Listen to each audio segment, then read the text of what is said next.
Hey everybody, switch some things up. Hopefully I don't keep accidentally turning on that opener every time I turn around on the video today. I changed some things on this and there was an update and everything. Anyway, so today I would like to talk to you about the RINO class. Um, we we currently live in tricky times. We have one of the largest deportation efforts taking place as to date. Um, but at the same time, we have militants in some of these places, as you know, causing problems and chaos and so on, which is all orchestrated. I did a video on that last night and a couple before that even. Um, but when you have all that happening, you also have to understand that there are rhinos who would like to lose in the midterms, I think, honestly, if I'm being totally honest. But we're going to start here because I think this is important. This is from Mays. He posted this January 26th. Let's take a look at what President Obama had to say about immigration in 2010. There are those in the immigrants' rights community who have argued passionately that we should simply provide those who are illegally with legal status, or at least ignore the laws on the books and put an end to deportation until we have better laws. And often this argument is framed in moral terms. Why should we punish people who are just trying to earn a living?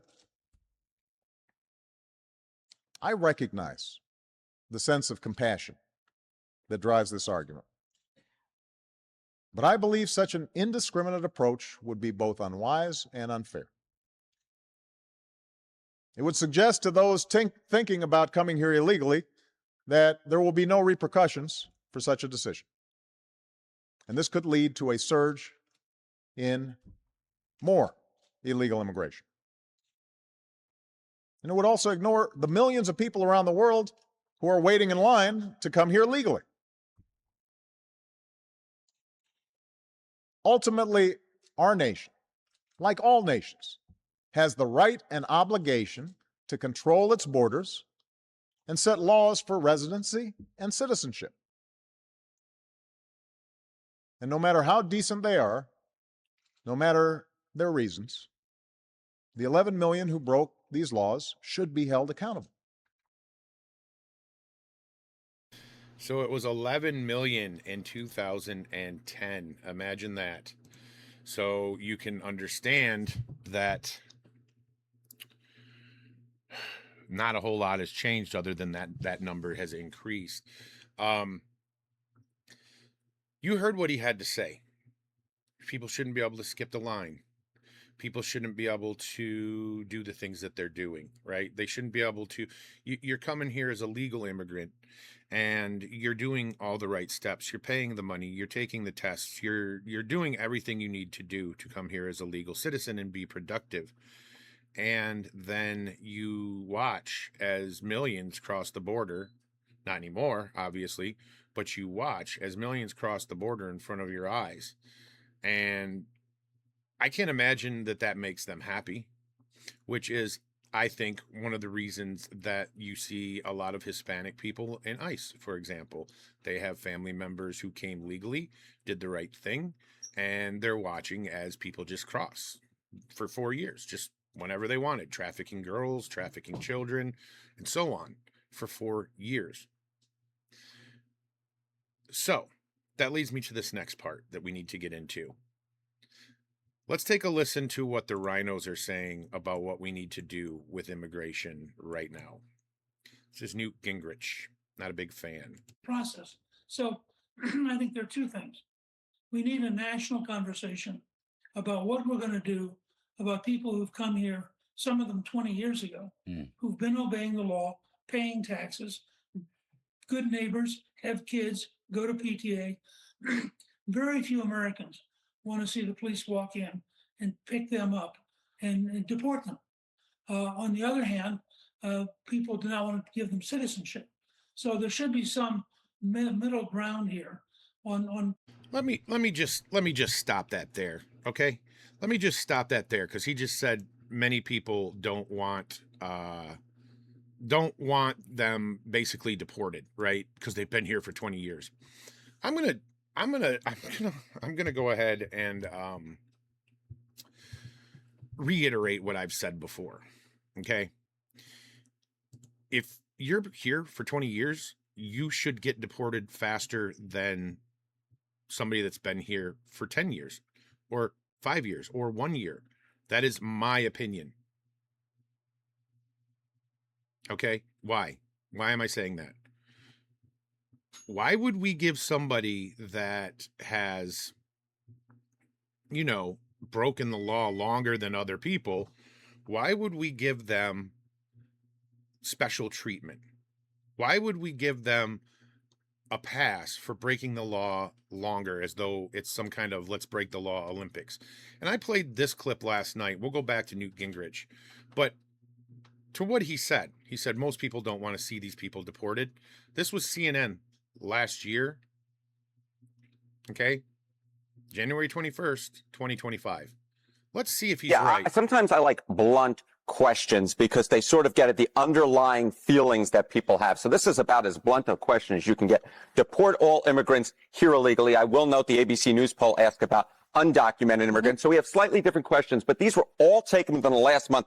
And there's real uniformity here. That's what I really think you see. You see real uniformity. Deporting all immigrants who are here illegally, 55% of the New York Times, Marquette, 64%, CBS News, 57%, ABC News with a slightly different question, 56%.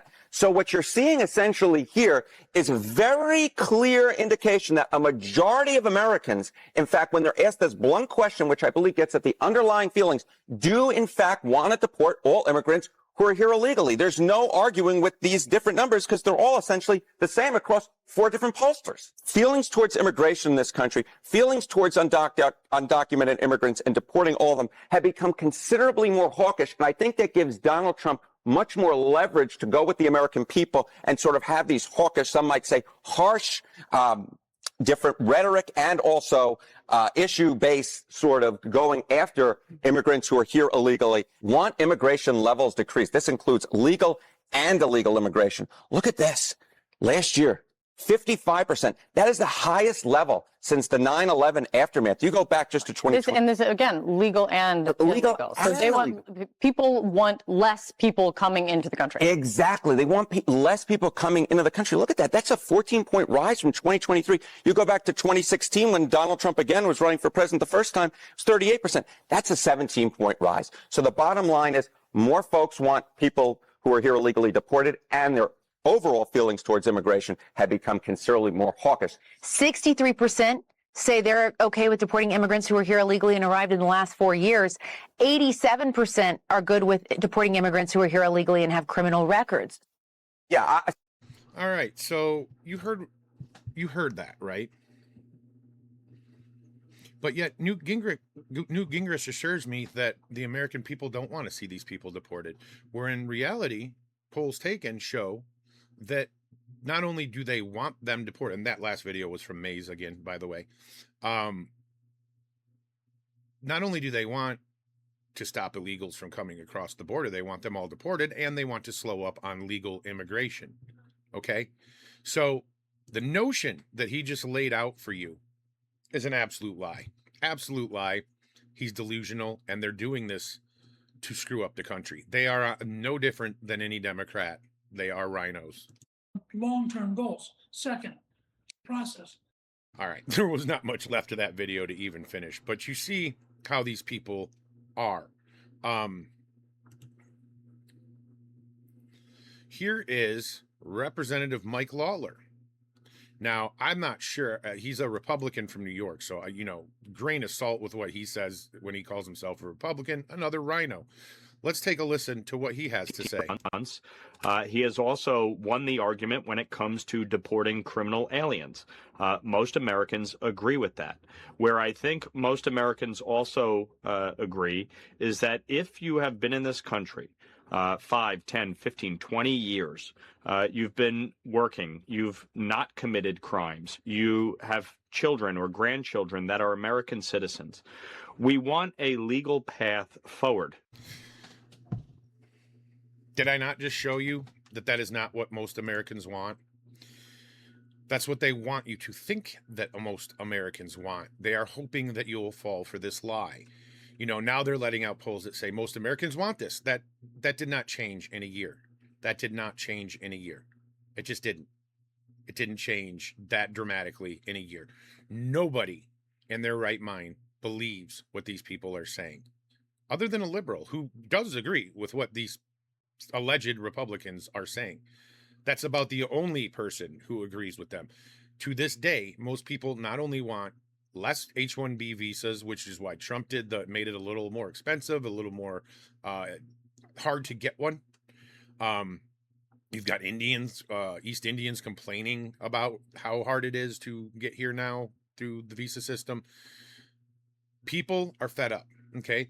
And do you think that changed with this new discovery of the Somali fraud in Minnesota, Ohio, Maine, and elsewhere?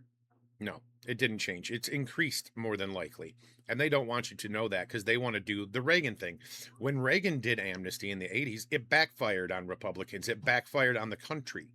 They didn't vote for Republicans, the vast majority of them. They voted for Democrats. And they continue to do so, the illegal ones. I don't know about the ones that got amnesty back there to this day. Maybe some of them have snapped out of it. I'm just speculating. I can't tell you. I'm not them because I was born here. But I can tell you that this narrative that these rhinos are pushing is false. Not citizenship, not amnesty, but a legal process forward that those people can come out of the shadows. This is the same talking point that lady from Florida, I think she's a senator or something, was pushing last year. It's not amnesty. It's not this. It's not that. But a legal process that you can push forward. Now, to be fair, Trump talked about this in his first term. He thought that we should come up with something like this, and it was very unpopular then. I think more unpopular than what it polled back then as well. Nobody was down with that because no matter how you look at this, they're getting amnesty. If you're giving them a legal path forward to stay, all right, if you're giving them an easy legal path forward to stay indefinitely, even with conditions, that's amnesty. They're being forgiven for the crime they committed. Oh, well, it's just a misdemeanor. Yeah, it's a felony misdemeanor, and the punishment for said crime is deportation. I can't say this enough. So now we're not going to deport them because they tricked the system for more than a year, more than 10 years, more than 20 years. Please stop. Oh, they had grandchildren here. And what does that have to do with anything? Absolutely nothing. And go through. The reality is we're not going to be able to round everybody up and kick them out. The reality is as long as we do right in the midterms, which we'll get to at the end of this show, and we do right in 2028, that is the reality. We can kick them all out. And I think we might be pretty damn close to kicking them all out before the end of Trump's term. I really do. As long as we keep going ham like we are. And what you see in seance, he has also won the argument. So there you have it. These are the rhinos that we have to deal with. Now, at the same time, you've got other rhinos, ones that aren't running for office anymore, like Tom Tillis here, who are attacking Kristy Noem, who is very effective at her job, which is why you keep hearing talk of impeachment when it comes to Kristy Noem. Let's listen to what he has to say. I don't have any confidence. Look, we're about to map out something I've tried to work diplomatically on, but she's a complete failure on a disaster response. There's no comparison between his Homeland Security in President Trump's first term and this one. They're asleep at the switch. They're pushing paper and doing Doge shit and causing people not to get badly needed resources down there. Doing Doge shit. Clearly doesn't know how to manage. She's never managed a large organization, and she's failing at every. She's never managed a large organization. She's the governor. She was the governor of a state, an entire state. I'm pretty sure that's a large organization, right? Possible measure of the job. I mean, and it seems like Stephen Miller's not going anywhere either. Well, you know, again, I'll leave it up to the president. Stephen Miller was the one who got out in front on Greenland. It's not working the way he said it was. He got out in front and told the president before he'd even taken the time to understand the incident that happened in Minneapolis that a terrorist had been. Okay, Greenland's not working the way that he said it was. It sounds like they're making deals. So how is it not working the way that he said it was? And he was correct in saying that that guy was a terrorist. You can go, 4 videos back from this one, and you'll see why he is considered a terrorist. He was an insurgent terrorist for the left, period. And I break that down in that video. Been killed and was brandishing a weapon. It's like this. These are amateurs in the strictest sense of the word.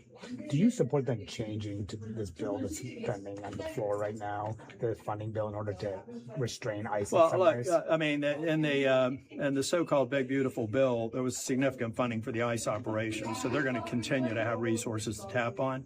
But I have no problem with putting very clear. Look, I want to help these ICE officers on the front line. My heart, I feel badly for these. You know, you're talking about a few who are involved in the incident, but there are thousands of them deployed that I believe are made less safe because of the perceived incompetence of the. They're made less safe because of the perceived incompetence. They started attacking ICE last year before anything really even got going all the way. Do you see how this piece of shit actually is? This is a Republican, aka a RINO. I don't like any of the Republicans at this point, for the most part. But do you see how these people are? Let's forget the fact that the terrorist that just got shot, the insurgent, was in that same chat for Signal that the lieutenant governor of that state was in and directing people with. Let's forget that he was in there and that he actually was he was messaging back and forth the day of that killing to say that he was going to that exact location, and then after the shooting never spoke again. And then they immediately wanted to delete that chat, but they were able to recover it. Let's ignore all of that and pretend like the reason that this is happening is because of incompetence. Do you remember what was happening at the ICE facility in LA last year? What were they doing that was so incompetent? There was no complaints about manhandling or anything like that last year when those riots were taking place, when they stood on a bridge and threw bricks and fire bombs onto cop cars and bikes and everything else onto cop cars while the cops cowered under the bridge. All that was happening there was they were protesting outside of a damn ICE facility violently. So please spare your lecture about incompetence. If anybody's incompetent, it's this guy that was in government all these years and hasn't done a fucking thing while he was there. The secretary and the people they had on the ground, Bobino or whoever, whatever he is out in California, he needs to go there and get retired. I'm worried about their safety too. They're discrediting what I consider to be a very well-organized operation in ICE, but they're discrediting even these officers. They're going to make their job more difficult and more dangerous with this incompetence that I'm seeing out of Noem and out of Stephen Miller. Do you attribute any of this to Elon? What happened to Elon remember last night? Do you attribute some of this rhetoric that we're seeing to this incident involving Ilhan Omar, this alleged assault that happened? No, I don't know. I'm not going to make the connection. I'm just staying focused on the failure in Minnesota, in North Carolina. People in Western North Carolina need help. I don't even know if she's ever been there, even since the disaster. She's certainly out of touch. She's certainly wasting a lot of time and a lot of life. We've got people who have got another disaster with the ice storms this weekend, and they're waiting for basic reimbursements at the state and county level. We have state government or county governments that are This storm literally just happened a few days ago. Do you see? Look at this unhinged face. That is the look of a fucking Democrat, man. That is a Democrat face. You know, it just is hilarious to me. The minute that Trump got into office, he cleaned up the situation in North Carolina, and he was praised for it by not only the North Carolina people, but other governors who were involved in that storm, who came out and said, no, it's so much better now than it was. Why would she go to North Carolina for something that happened almost 2 years ago now, if not 2 years ago? Why would she go there when everything was fixed for the most part last year, the beginning of? Do you see the games these people play? Oh, she didn't go visit. Yeah, well, where were you when Joe Biden didn't go visit almost every goddamn thing? desperate to try and get reimbursed for things as basic as debris removal. Can you imagine that? And that's how I lay that at her feet. Do you believe Senator, that would you the vote shutdown differently? is inevitable at this point right now, or do you see any No, sort I of think off-ramp? I think that we'll be able to get some of the regular order appropriations in. I mean, it could be a technical shutdown for a few days, but after you've survived the longest one a few months ago, a couple of days, to get it right, I don't think it'll be an extended shutdown if there is one at all. Would you vote for the Democrats president- in order for you to vote yes for any All right, I'm not going to nominee? vote. that's enough for this idiot. But you see where I'm going with this. These people are fake.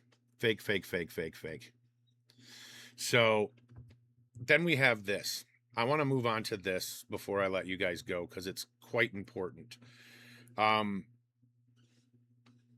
First, we'll start here. Tricia McLaughlin just said on radio that DHS tried to take a full-page ad showing who ICE is arresting and their crimes. The New York Times refused to place it, among others. Isn't that interesting that they don't want you to know the good that ICE is doing when you've got people like Tom Tillis saying that they're ineffective and they're not even doing their job, that the leaders are so bad, yet we know for a fact that that's not true, So now there's calls to get rid of Noem. Why do I think that there are calls to get rid of Noem?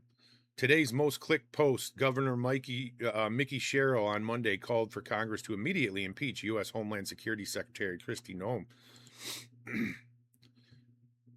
Robin Kelly, PhD, I will be filing articles of impeachment against Kristy Noem. I've had enough. She's turned ICE into a rogue force. Okay. That was January 7th after the lesbian committed death by, ramming. This is another person, Kelly Morrison. I am joining my colleagues in filing articles of impeachment against Secretary Kristy Noem. This is beyond politics. This is beyond partisan lines. This is about our solemn duty to protect the American people, uphold the Constitution, and defend the law. Seeing the patterns? And then here's Hakeem Jeffries. Kristy Noem is a despicable, corrupt, pathological liar. We've seen her slander not just one, but two American citizens, patriotic Americans who were killed without justification on the streets of Minneapolis in the last few weeks. She's deeply unqualified. She never should have been confirmed. This is another example of the Democrats causing the problem and then blaming everybody else. It was liberal communist Democrats who started these signal chats that were getting these people out in the streets to do stupid, illegal things that these people would never do. Do you think this fucking dork would go out and block traffic for ICE? No, he won't. They send out their little militias to do that. And if they die, they think that's going to help them politically. But I'm going to be honest with you, nobody I know gives two shits that these two are dead because they know exactly what happened. Begin with by Senate Republicans, and House Democrats have called for her to be fired immediately. And in the event that she is not terminated, we are prepared to initiate impeachment proceedings against her in the House of. There you go. And that is what they're doing, and that is what they're saying, because she is effective at what she's doing. She's very effective at what she's doing. And even President Trump knows she's effective at what she's doing. And he tells you that yesterday. Do you still have confidence in DHS Secretary Kristy Noem? You brought up the success at the border. Look, you do. She was there with the border. Who closed up the border? She did, with Tom Homan, with the whole group. I mean, they closed up the border. The border is a tremendous success, one of the most secure borders in the entire world. We were a laughing stock 1.5 years ago for the whole world. The whole world laughed at us. I had friends that said, is that real? They'd look at a picture. You've been down to the border. They'd look at a picture of the border with hundreds of thousands of people pouring in like it was water. And they said, is that really taken? They can't believe it. They think it's one of these crazy movies that they make. The border was horrible. It was horrible. I did the border twice. First time I won, 2016, I won on the border. But that border was nothing. And I fixed it immediately. It was great. We had great years. And we had a great economy. We had the best economy in history in 2016, my first term. And we rebuilt the military, and we get the largest regulation cuts. We had the best job number. We had a great first term. This term seems to be blowing it away. I mean, the only thing we have is a Minnesota situation, and that is, I believe, easily resolved. Okay. All right. So there you heard it from the president himself. He's very happy with Kristy Noem, as are the majority of sane Americans. That's why they're doing things like this. Everything I've done at the direction of the president and Stephen, Kristy Noem. And you can see that comes via Axios. Let's see what we can learn about Axios article here. Kristy Noem, serving as Homeland Secretary, whoops, let me break that down for you guys, blamed Stephen Miller, White House Deputy's Chief of Staff, for aspects of her department's response to the fatal shooting of Alex Pretty and a federal Border Patrol ICE-related agents. This occurred amid backlash over initial claims Petty, a 37-year-old ICU nurse and insurrectionist and insurgent anti-ICE protester, intended to massacre agents, brandished a gun, or acted as a domestic terrorist or assassin, claims contradicted by video evidence and witness accounts showing he only had a phone and was pinned down before being shot. That's not true. He actually had a fucking gun. And on top of that, a week before, we now know he got into another fight with ICE agents and got a broke rib from it. And so this time he decided to bring a gun. Why would you bring a gun? After assaulting ICE officers and losing, you know exactly the answer to that. And anybody that says otherwise in my comments, you're a fucking retard, period. They're breaking federal law. Oh. Anyway, so the blame was reported through anonymous sources. And there it is, isn't it?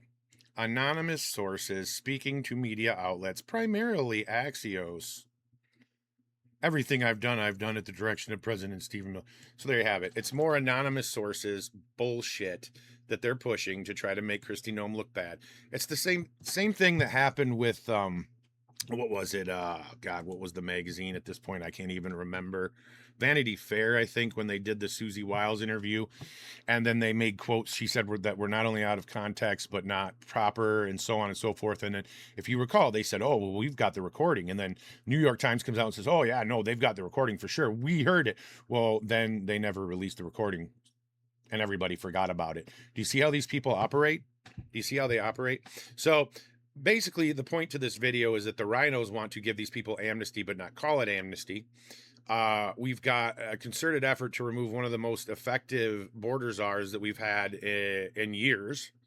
And they're all working together with the media and everyone else. So I'm going to leave you with this, because this is basically the message that I've been trying to put in almost all of my videos, when and where it matters and fits. Does it fit here? Not really, but I do mention this. I try to mention this in almost every video. So let's take a listen to what Ari Fleischer has to say about 2026 midterms, because this is exactly what I've been trying to get across to you guys for a very long time on this show. Like, midterms are so important, and you got to spread the word how important they are. Tell people to look into Virginia and how quickly things went south there just from a bad vote or not showing up or being complacent. Wages will rise, the economy will feel strong, and then by June, this is all going to turn around if we have 6 months of really good reporting. That's what makes families feel better. It's always about the economy. The last thing I would just quickly say is 150 million people voted in the presidential election, only 100 million in the midterm congressional. It's vital that President Trump nationalizes this midterm election. This is people's chance to make a down payment on keeping the White House in 2028 and keeping the Trump legacy alive. They've got to show up at the polls in 26 to make that down payment. Wages will rise. And there you have it. And that's what I'm saying too. If we don't show up to the polls like we did in 2024, we deserve everything that's coming our way. Trump doesn't. You know what they're going to do to Trump. None of his staff does. They've been doing an awesome job too, despite what the black pillars try to tell you. But if we don't show up, you deserve whatever happens to you. You see, this next election is more about local. And this next election affects you just as much, if not more, as the presidential election. And that's why I make fun of the 2A enthusiasts who never show up to vote. Am I anti-2A? No. But the people that never show up to vote, but they want all the rights in the world and then allow Democrats to win, or the people trying to blackpill you to tell you that nothing's being done, even though stuff is being done all the time, left and right, and people forget because the news cycle moves so fast. Those people telling you not to show up to vote so that the communists can win, question them. Question who they are, really. Because that argument doesn't make any sense. Our border's secure. Kristy Noem's doing a great job. 2 terrorists were taken out, and we're supposed to feel bad about that. The people who celebrated after Charlie Kirk was shot want us to somehow feel bad about 2 insurrectionists, 2 insurgents that were both part of the same anti-ICE groups, breaking federal law by obstructing, impeding, and assaulting ICE. Don't fall for the psyops, guys. If we fall for the psyops, we lose this country. This is it for us. I don't think you understand. We cannot allow Democrats to retain any amount of power on the national level, because what will happen to this country after that? Look what happened the last 4 years under Biden. You think that was bad? Look to New York. Look to Virginia. You'll see. Anyway, guys, last video of the day. Hope you enjoyed it. If you did, give me a like, share, maybe consider following the channel. That would be helpful. All right, guys, I will talk to you soon.